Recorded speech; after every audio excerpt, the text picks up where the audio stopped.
히트 시즌2. Wasn't Gumio, right? I think it was Gumio, actually. Was it Gumio? Yeah, I think it was. Or wasn't Myungshik? No, Myungshik got out in that group. Yeah, he got out in first. I think Gumio got out of the other group, Group A.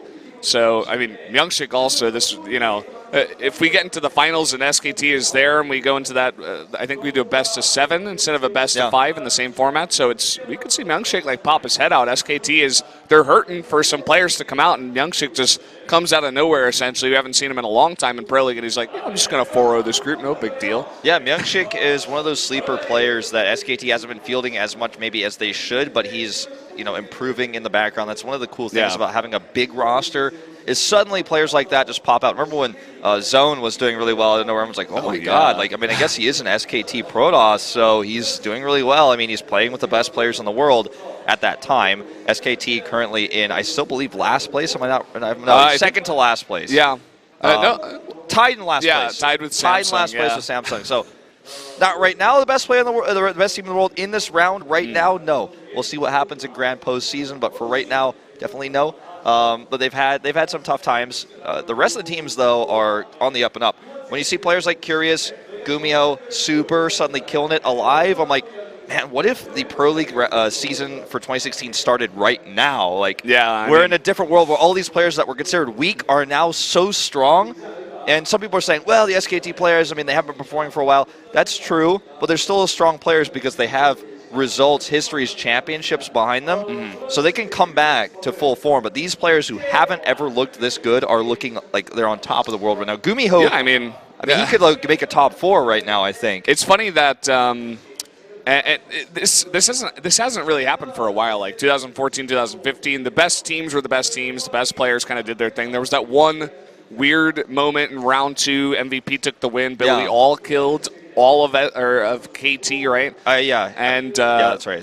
We have had some big upsets like that, but now people aren't really talking about it. But maybe the fact that Blizzard changed the format and all these Koreans are really practicing hard and getting better and better. Everybody is every single player basically. You even look at Gumio, who's on MVP. He's basically the lone stander over there. Maybe Ryung is doing a little bit of work. But he's doing really well. All of Afreeca is, becoming this totally new team. It's really awesome to see. The growth is real, man. Patience, for example, who is 1-7 versus Stats, by the way. Mostly Star League results here. They played against each other in that tournament quite a lot. But Patience is a player who was actually once on Dead Pixels and traveled the world, and now he's locked into Korea.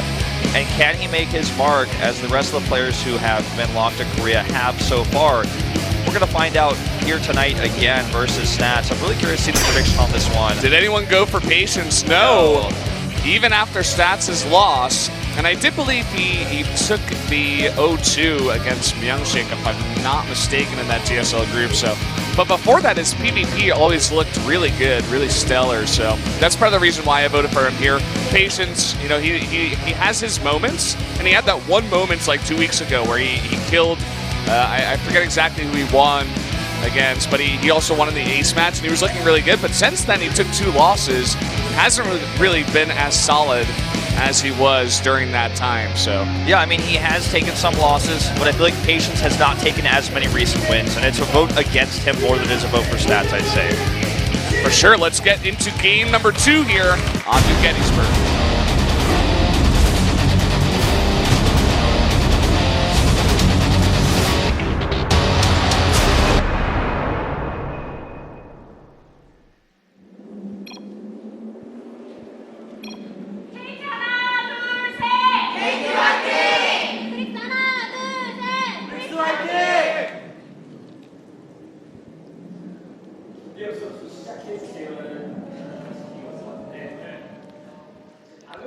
So there's a problem with the BGM, which actually sounded pretty cool. I thought it was intentional there for a second. Yeah. And also, I think they were told not to start the game because Stats was set to start the game. That's what it said in Korean there. It says Stats press the start button, but he did not. So we're still in the lobby, and we are going to verify the sound problem that we have here in the studio. It seems to be a BGM problem. Yeah. And all the foreigners in the studio with no headset, they have no idea what's going on. They're like, why didn't we start the game? What's going on here? But, well, we're going to get into this in just a second. And definitely a very interesting match. You know, we were talking about both patience and stats. Not, you know, look, they've taken some recent losses. You know, but stats at the same time is 13-3 in Pro League, which, you know, we talk a lot about Maru, who's 15-1, but 13-3 is not that far away from that. No, it certainly isn't. KT. The funny thing is, Maru played every time and he was fielded often earlier on. Stats not always necessarily. And his team had so many wins that skipped the fourth game. Like, they had such an high indicator because there were 3-0s. Some of the games that he was supposed to play, he just simply didn't. And yeah, Maru has played less games than him, I guess, if you count it up, or is it exactly the same? It's exactly the same. Yeah, it's exactly the same. So 16 games. It's still impressive though that he's 13-3. Yeah. Sorry, we got something in our ears. We're really going back into the game now, guys. So apologies, Wolf. Let's go into this game. Here we go, down in the bottom right in the red from KT Rolster, it's stats. And his opponent down here in the bottom left for the Freaks, it is patience. Remember, indicator score does not matter. Now, if KT loses this match, then the Freaks will advance, MVP will not. But also, it means that if Jin Air wins by any score, they will take the first place spot. Now, if both KT and Jin Air lose, we'll have to look at the negative points that they absorb. But KT is currently ahead by 1 indicator point. So it would have to be by a -2 margin to switch. Let's not get too deep into that right now. We'll talk a lot more about that as we get closer to the end. Let's focus on just these two teams. And by these two teams, I really mean the Freaks and MVP. The Freaks are up 1 here, and they do have those 2 players, Alive and Super, that could easily bring this to an ace match now that the first win goes to Curious. I mean, we could even see a 3-1. It's not expected, right? But let's say Patience upsets here, or Super takes a win over Zest. You know, one of these guys upsets. I'm heavily favoring Alive in his matchup. He's playing up against Losira, and you know, KT's always struggled with finding that fourth guy, you know, who's going to be as consistent as TYZ and stats. But they've had some trouble. Losira did take a win, if I remember correctly, in his last time coming out in Pro League, and he actually got to do that MVP interview. You guys got to hear his super husky, deep voice.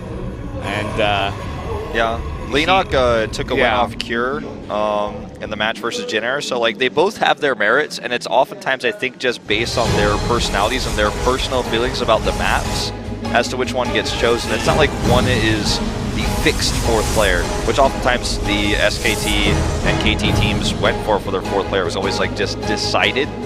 I'd say 2014 was the most flexible for the two. That's when we saw parting, like, only sometimes, you know. Yeah.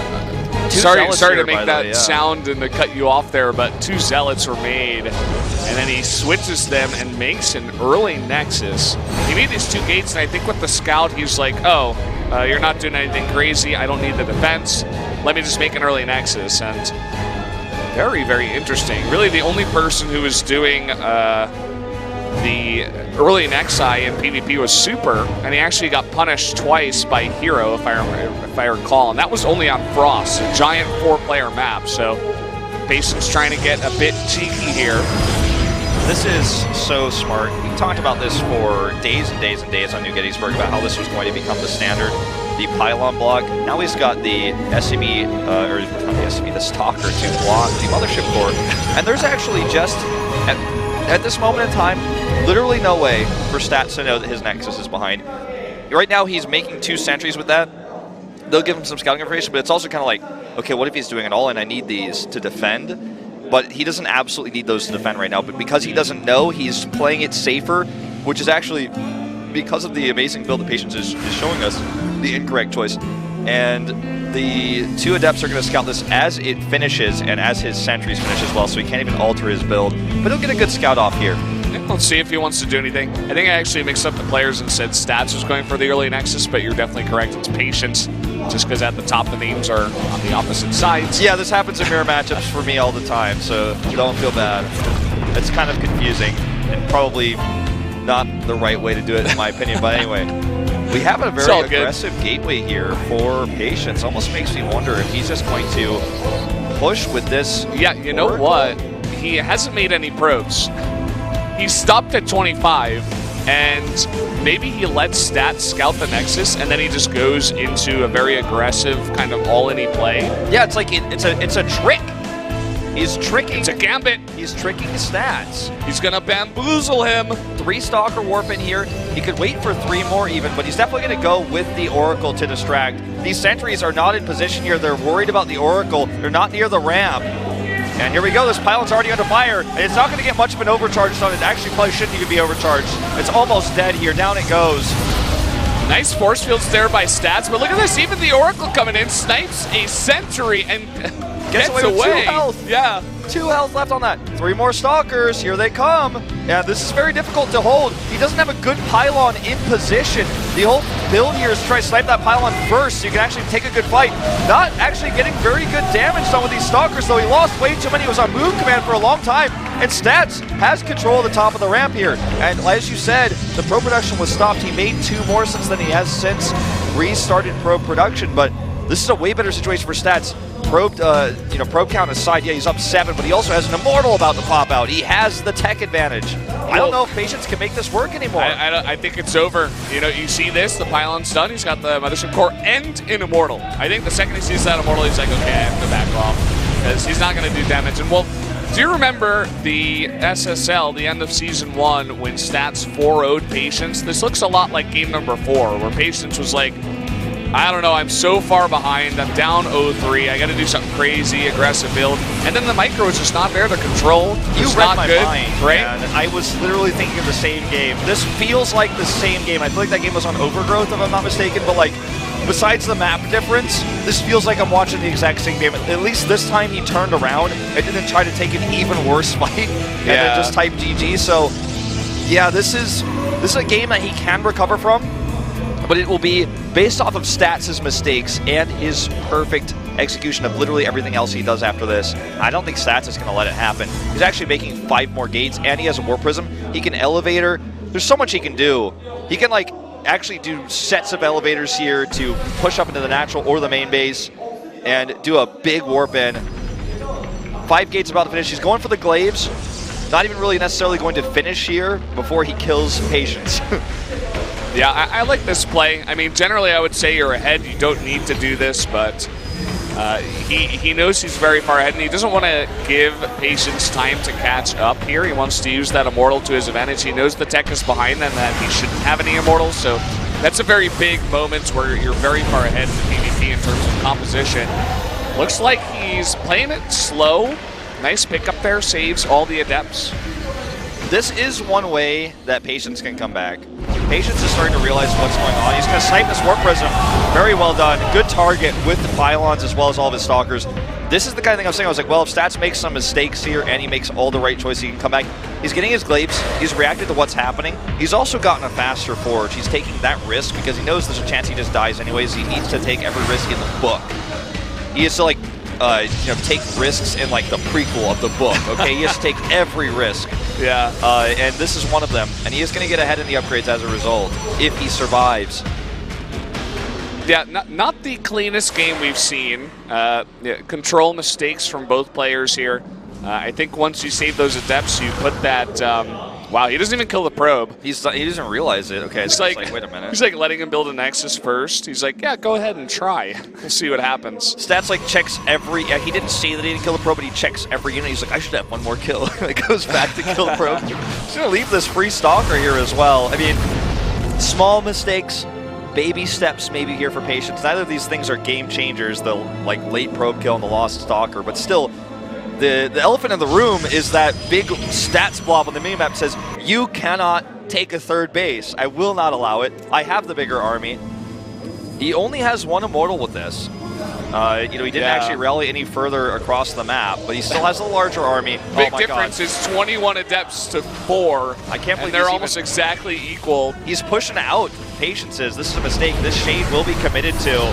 Force fields go down here, but there's just too many Adepts with attack speed. The Glaives finish for Patience, but he has no Adepts, so it doesn't matter. There's way too much stuff here for Stats. All those gateways getting online. And that early build from Patience is going to cost him the game here. Give KT this win. GG. Stats takes it here.